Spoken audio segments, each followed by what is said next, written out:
repórter chamando agora ao vivo. Atenção, Sabrina Barbosa está ao vivo comigo.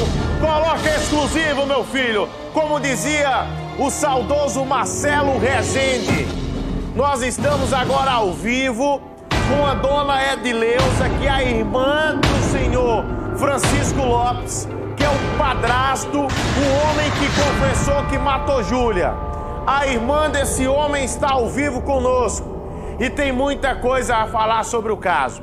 É a primeira vez que ela conversa depois do caso, quando ele inclusive pediu ontem: minha irmã, cuide de mim, não me abandone. Sabrina Barbosa, bom dia, bem-vinda, Sabrina.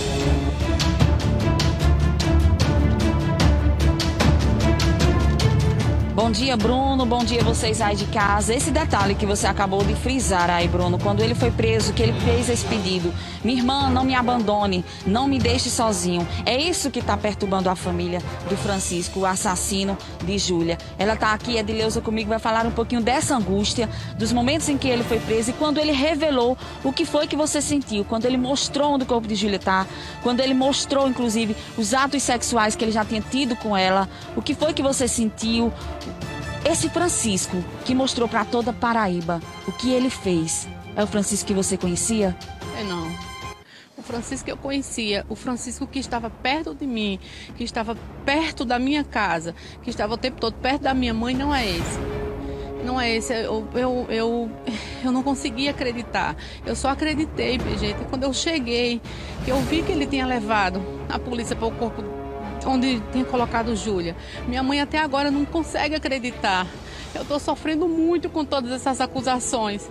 Minha mãe está em desespero. Minha mãe, eu chego perto dela, ela não quer nem que eu fale. Quando eu chego, eu digo: mãe, a senhora está sabendo o que está acontecendo? Quando eu vou aprofundar o assunto para tentar explicar a ela o que está acontecendo, como é que eu estou, como é que minha família está, ela pede: minha filha, eu estou com você, não me fale mais nada, não me fale mais nada, eu quero saber só de você, dos seus filhos, como é que vocês estão, eu estou com você. Então, assim, está sendo muito difícil para a gente aceitar, acreditar que esse miserável fez isso. Está sendo muito difícil para mim eu deitar e saber que ele esteve o tempo todo perto de mim. Ele esteve o tempo todo perto da minha filha. Júlia, para mim, Júlia foi um anjo de Deus. Deus usou Júlia dessa terrível forma para me ajudar. Para ajudar a minha filha, para ajudar a minha família, que isso poderia ter sido com minha filha. Então eu peço pelo amor de Deus, eu peço pela família de Júlia, não me acuse. Eu não tenho nada a ver. Tudo que eu fiz por ele, qualquer outra irmã faria. Tudo que eu fiz por José, tudo que eu fiz por todas as outras esposas que ele teve, eu fiz por amor, eu fiz por carinho, eu fiz como qualquer uma outra irmã faria. Eu nunca cobertei nada de Francisco. Eu nunca escondi ele de nada. Pelo contrário, eu sempre estive ali junto para ajudar como irmã, por minha mãe, por ele, porque eu nunca acreditava na vida que ele pudesse fazer isso, gente. Nunca passou por minha cabeça. Você já deixou algumas vezes sua filha sobre os cuidados dele. Quando você soube dessa notícia, que ele teria estuprado, inclusive a Júlia, por mais de 4 vezes e tudo, e foi dessa forma tão cruel que ele assassinou a Júlia, o que foi que você sentiu? Você chegou a questionar com sua filha se também ele tinha mexido com ela, alguma coisa do tipo? Porque como mãe, a primeira reação que a gente tem é saber: foi com ela também? E aí, o que foi que aconteceu? Eu quero que você descreva isso. Eu, quando fiquei sabendo, acho que foi no outro dia. Eu só fiquei sabendo que ele tinha feito essa bárbara com Júlia no dia da audiência de custódia. Ele não me revelou isso, eu não estava sabendo, ninguém tinha me falado nada. Eu só fiquei sabendo quando eu escutei o repórter falando na audiência de custódia que ele tinha revelado que tinha abusado sexualmente de Júlia 4 vezes. Eu corri desesperadamente para minha filha, para procurar saber se ele tinha feito alguma coisa com ela, se ele tinha, em algum momento, pelo menos tentado, porque no local que ele deixou a nossa Júlia, a minha Júlia, a Júlia de todos nós, ele passava por minha filha, ele passava com minha filha a pé, ele passava com minha filha a pé da escola Então vocês imaginam a angústia que eu estava na hora. E eu me ajoelhei, eu disse, minha filha, pelo amor de Deus, diga para mim, ele tentou alguma vez fazer alguma coisa por você? Ele tentou alguma vez pegar em você? Ele tentou alguma vez, pelo menos, botar medo em você? Ela olhou para mim e disse, mãe, minha filha é muito segura. Minha filha, ela fez, mãe, eu tinha, mãe, um carinho enorme pro tio Francisco. Isso me doeu muito, porque ela não conseguiu separar tio Francisco, tio Saboia, que era como a gente conhecia ele. Até falar o nome dele, Francisco, pra mim é muito difícil. Ela disse, mãe, eu tinha um carinho enorme pro tio Saboia. Ele nunca na vida nem sequer tentou pegar em mim diferente, tentou pelo menos falar alguma coisa pra mim, mãe. Nunca, minha filha. Pelo amor de Deus, foi isso. Ela disse, foi, mãe, confia em mim. Eu tô com a senhora. E se ele tivesse feito alguma coisa comigo, como ele fez isso com a Júlia, eu falaria. Então, eu tenho certeza que ele nunca fez nada com ela, nunca tentou, como eu nunca suspeitei nada que ele poderia fazer essa desgraça. Eu nunca na vida passava na minha cabeça que ele poderia fazer isso. Foi de uma forma muito fria, muito calculada o que ele fez. O nosso apresentador Bruno Pereira quer fazer uma pergunta. Pois não, Bruno, eu estou lhe ouvindo. Eu queria perguntar à dona Edileuza, por gentileza, Sabrina, duas perguntas, já que você tocou no caso da filha da dona Edileuza.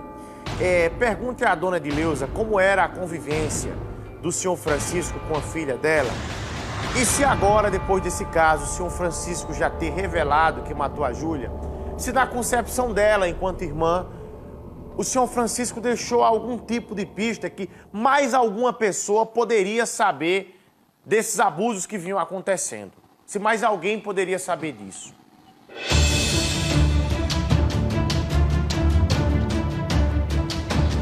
São duas perguntas bem importantes. Primeiro, novamente, sobre o comportamento dele com sua filha. Os atos, o dia a dia com a sobrinha, com a sua filha. Como era o comportamento dele, o que ele fazia com ela. Para você entender que pegou de surpresa todo mundo, toda a família, esse Francisco assassino. Gente, na verdade, o dia a dia dele com minha filha, nos últimos 2 anos, não estava assim, o dia dentro de casa, era mais à noite. Ele ligava, perguntava se Yasmin queria ir para a igreja, e Yasmin dizia que queria, com a Josélia, a atual esposa dele, né? Ele estava muito próximo da igreja. Então, assim, não era antes desse período que ele saiu lá de casa, que ele morava do lado, no quartinho, ele tinha um contato direto. Mas nesses 2 anos para cá, era basicamente só à noite. Era o período que ele ia lá na frente lá de casa, visitava minha mãe, e de lá da porta mesmo ele saía. E quando ele chegava, a gente via o carinho dos meus filhos por ele, já saía, tio Saboia, até o meu pequeno também, né? E assim, nesse período que ele se relacionou com Josélia, ele ia basicamente à noite pegar minha filha para levar para a igreja. Às vezes, quando eu precisava, que eu não conseguia chegar a tempo, que ela estuda à tarde, que ela saiu às 5h30 da tarde, ele ligava para mim e perguntava, Yasmin, vai com quem? Aí eu dizia, não, vai comigo, vai com o meu esposo, né? E aí, 2 vezes, acho que basicamente 2 a 3 vezes eu precisei dele trazer minha filha. Uma vez foi quando meu filho estava no médico, ele perguntou onde ela, ligou para perguntar se eu estava precisando de alguma coisa, que ele sabia que eu estava no médico, eu sempre estava em contato. Ele pegava minha filha e levava para casa, isso no trajeto da Praia do Sol e tudo. Mas ela disse que ele nunca fez nada com ela. Ou seja, ele mostrava-se atencioso para com os sobrinhos. Agora, um outro detalhe. A gente como mãe, a gente sabe o que acontece dentro de casa. A gente sabe, a gente percebe o comportamento dos nossos filhos. Eu queria que você se colocasse no lugar da Josélia. Você iria perceber se alguma coisa estranha estivesse acontecendo em sua residência? E outro detalhe que eu queria que você falasse, descrevesse também como mãe e principalmente como irmã do Francisco, o assassino de Júlia. Por que eu estou falando sobre isso? Você acha que mais alguém sabia desse comportamento estranho, desse comportamento abusivo de Francisco? Daria para perceber? Eu acho que não. Josélia é vítima, igual todo mundo tá sendo. Ela está sofrendo muito. Hipótese alguma, pelo jeito que eu via, Josélia cuidar de Júlia, cuidar dos filhos, a atenção que ela tinha, ela não ia ser conivente com isso. Eu não sei o que aconteceu dentro da casa, porque os contatos que eu tinha com ele era sempre na frente da minha casa, quando eles passavam para ir para a igreja. Pouquíssimas vezes depois que eles se mudaram recentemente, a casa que ia ser a casa dos sonhos dele e dela também, entendeu? Então, poucas vezes eu fui lá. Eu fui na casa dele. Os encontros da gente era mais na frente da minha casa, muito, muito rápido, muito cheio de alegria. E várias vezes também ia com a Júlia estava dentro do carro porque estava vindo da igreja e tudo, com minha filha, para deixar minha filha. Então, assim, Josélia não... Acho que ela não percebeu. Ela não percebeu porque ela defenderia a filha dela com unhas e dentes, como eu defenderia a minha, como eu conheço minha filha. Em momento algum, se eu tivesse percebido alguma coisa, eu teria agido, eu teria feito alguma coisa, porque eu tô aqui para defender minha família. E eu não tenho nada a ver com isso. Ele me usou pelo carinho que eu tinha por ele. Ele me usou pelo carinho que eu tinha com minha mãe. Então, covardemente, da mesma forma que ele usou Josélia para fazer isso, para se aproximar da Júlia, fazer essa barba, ele me usou toda a minha família. Ele usou todo mundo que estava ao lado dele. Dificilmente você vai encontrar uma pessoa que diga que ele tinha coragem de fazer uma coisa dessa. Ou seja, ninguém percebia que ele poderia ser um assassino. Ninguém perceberia, ele não deixava vestígio, minha gente. Júlia, em algum momento deu... Eu que sou a família, não só eu que sou irmã, não só minha família que tinha o carinho por ele, mas muitas pessoas, eu passo por todos os cantos, quando eu passo, eu pergunto, eu estou me reencontrando meus amigos e tudo, eu disse, vocês imaginavam na vida? A primeira pergunta que você está me fazendo é o que eu faço para as pessoas, você imaginava que ele tinha coragem de fazer isso todo mundo? Diz que não. Diz que não, e alguma pessoa, tenho certeza, que vinha dizer que sim, porque está com muita raiva, porque ele não tinha. Era uma pessoa que estava sempre ali, pronto para ajudar. Era impressionante. Você precisava ver, você tivesse a oportunidade de conhecer ele. Você nunca na vida você acreditaria. Tanto que quando aquele miserável, ele confessou para mim, eu juro a você que eu não acreditei.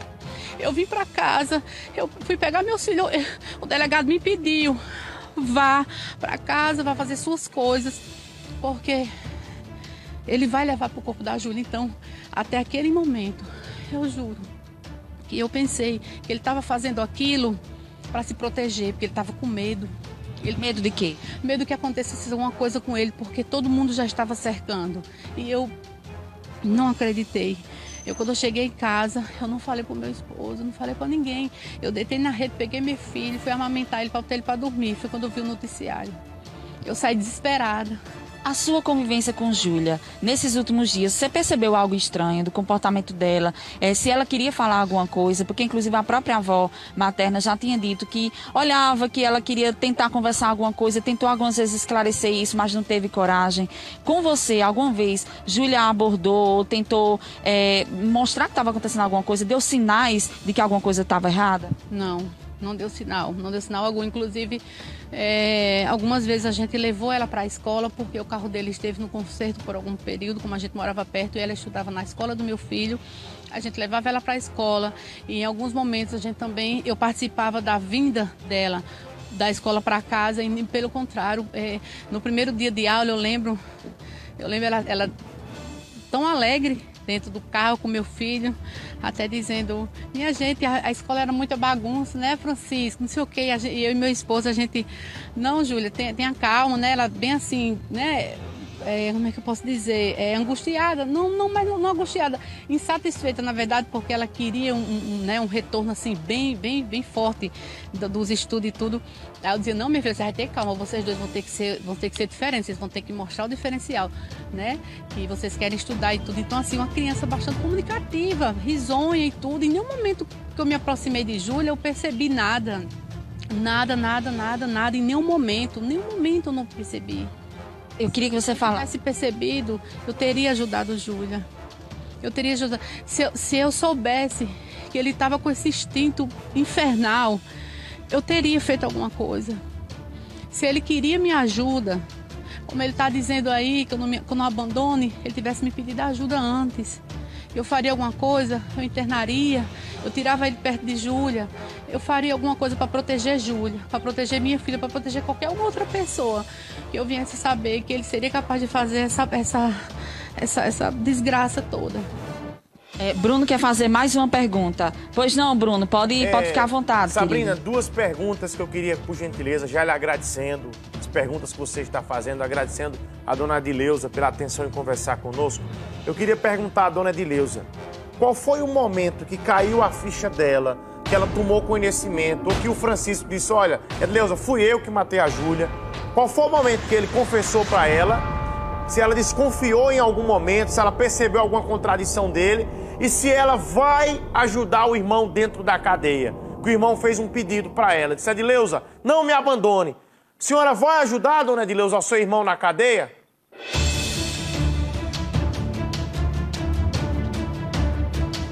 Perfeito, Bruno.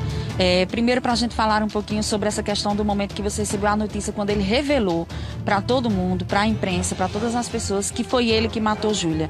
Qual foi a sua reação? A minha reação foi de desespero. Foi de desespero, foi de angústia. No momento passou todo o filme na minha cabeça que ele poderia fazer com minha filha também. Eu pensei logo na minha mãe. A minha mãe, como seria a reação dela. Eu sabia que dali para frente seria uma missão muito difícil para mim, porque eu estava dentro de uma realidade que eu não queria que ela vivenciasse isso. Muitas vezes as pessoas vão olhar para você diferente, você sabe disso, né? Você já sentiu isso? Não, o que eu estou sentindo por onde eu ando é que a família dela está me acusando. Acusando de quê? A tia dela está me acusando de cúmplice, de que eu sabia. Então eu peço, pelo amor de Deus, não faça isso. Se você fez isso num ato de desespero, eu lhe perdoo do fundo do meu coração.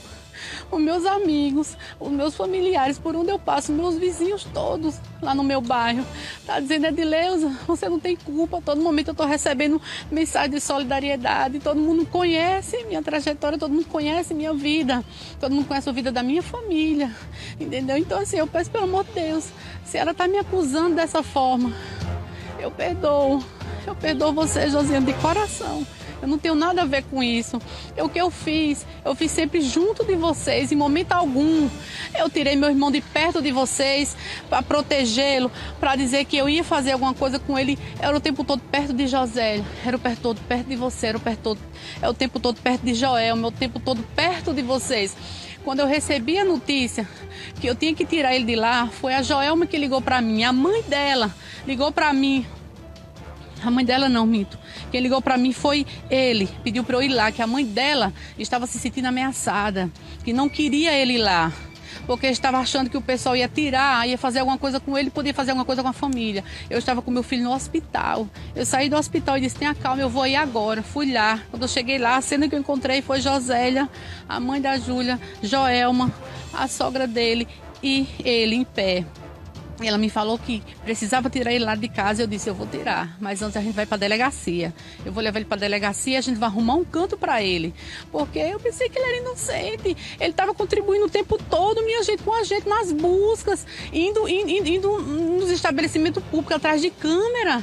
Ele era o tempo todinho com Josélia, abraçado, dizendo que estava junto, que estava contribuindo. Ele foi comigo pegar o chip da Júlia para a gente achar alguma pista, para ver se tem alguém que tinha induzido ela a sair, a ir embora. Então ele estava o tempo todo perto, não tinha em momento algum a possibilidade de eu pensar que ele era o culpado.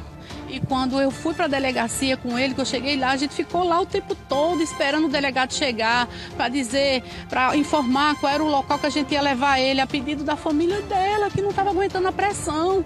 Então assim, em nenhum momento eu quis esconder meu irmão, em nenhum momento eu quis esconder ele. Você está aqui, inclusive, acompanhada do esposo. Eu ainda tenho mais uma pergunta para a gente finalizar, que é bem importante. Pois não, isso. Eu quero, inclusive, perguntar. Ele, quando foi preso, ele pediu para que você não o abandonasse. Você vai ajudar, você vai fazer visita a ele. Você perdoa seu irmão? Perdoo não. Eu não perdoo, eu não consigo. Eu não vou fazer visita a ele. Eu não vou fazer nada para ajudar ele. O que eu estou fazendo é ajudando a minha mãe a aceitar isso. O que eu estou fazendo é fazer com que minha família me ajude, meus vizinhos, meus familiares, meus amigos me ajudem a superar isso. Mas em nenhum momento eu vou fazer nada para ajudar ele. Eu sempre ajudei ele para erguer a vida dele, para ele ser uma pessoa de bem, para ele ser uma pessoa nossa, uma pessoa igual a gente, e não um assassino. Um assassino frio, um assassino calculista, que me usou o tempo todinho da forma mais terrível. Você sabe o que é uma pessoa ser enganada, ser usada da forma mais terrível, que é o amor o carinho que você sente por outro. Então, ele me traiu, ele me usou, ele destruiu a minha vida, ele destruiu a vida de Júlia, ele destruiu a vida de muitas pessoas. Ele acabou comigo, acabou com a minha vida, ele acabou com a vida da minha mãe, ele acabou com tudo. Se ele tinha alguma coisa para dizer, ainda se despedir dessa forma, não me abandone, por que ele não buscou essa possibilidade de ser abandonado? Porque ele não fez por onde, né? Tirou a vida da criança, né? A gente não consegue entender. Eu sou professor da rede municipal, sou da Orquestra Sinfônica da Paraíba. Levei Julinha, meu filho Chico, que estuda na mesma sala que ela, Pedro, que é o pequenininho, para o maternal, deixava ele na escola, aí ia para o Antônio Socorro Machado da aula, aí voltava fazendo trajeto, né? Porque as aulas não tinham voltado normalmente, as aulas voltaram na terça, na segunda e na terça, a gente era aula presencial. Então já tinha, né, essa trajetória já, né, da segunda e da terça, levar os meninos para a escola e trazer. Essa rotina. E aí, depois a gente se deparar com tudo isso. Júlia, quando eu vinha trazendo, ela estava no telefone com a mãe dela. Mãe, eu estou passando aqui no posto, eu estou passando aqui já dando os pontos de referência para a mãe saber aonde ela estava. Então, as coisas agora vão ficar só redundantes. Eu agradeço a vocês por ter dado espaço aí de ler. Estamos aqui sempre à disposição. Eu agradeço de coração a todos.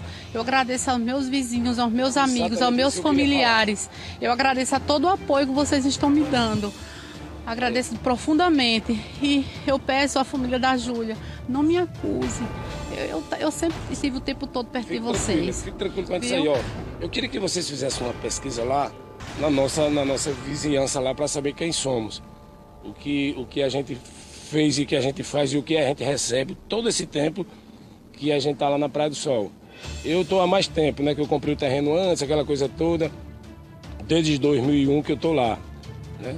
E as pessoas, a gente não tem, só a nossa localidade ali é tranquila, é um lugar ainda que eu faço as fogueiras na frente lá da minha casa, a gente amanhece na frente da minha casa. E essa monstruosidade toda, esse tanque, esse poço não tem 300 metros da nossa casa. Então você está destruído o nosso lar, né? E ainda receber. Então eu espero que vocês façam uma pergunta lá, façam uma pesquisa procurando dos nossos vizinhos quem somos, ok? Bom trabalho para vocês. Eu que agradeço mais uma vez.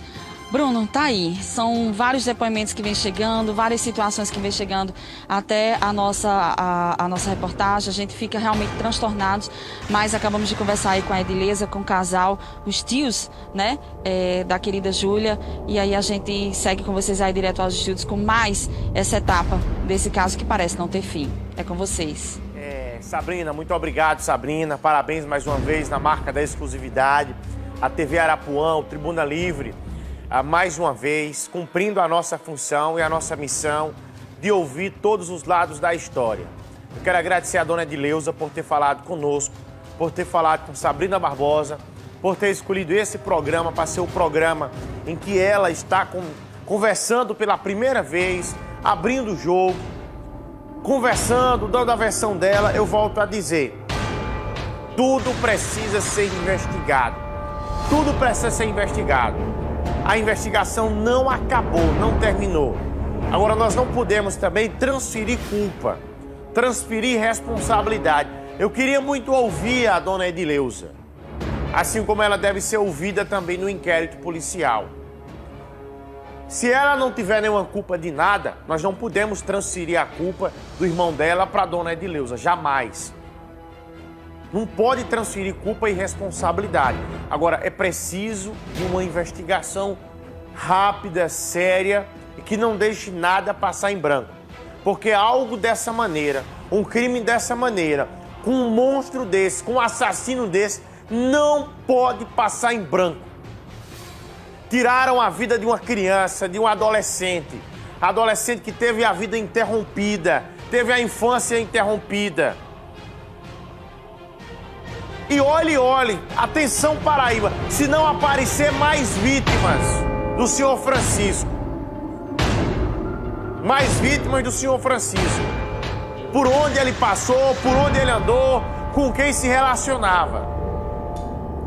Ele é de Pombal, no sertão da Paraíba, veio a João Pessoa, já teve passagem por outros estados, é um sujeito frio, calculista, deu entrevista aqui nesse programa, dando uma de sonsinho, de bom moço. Na primeira entrevista que eu olhei assim para ele, entrevista ele, Águia. Ele disse, quero falar, não quero falar e tal. Depois foi construindo a história. Olhe se não aparecer mais vítimas desse demônio. Não há outra palavra para dizer. Eu vou para o intervalo comercial. Eu vou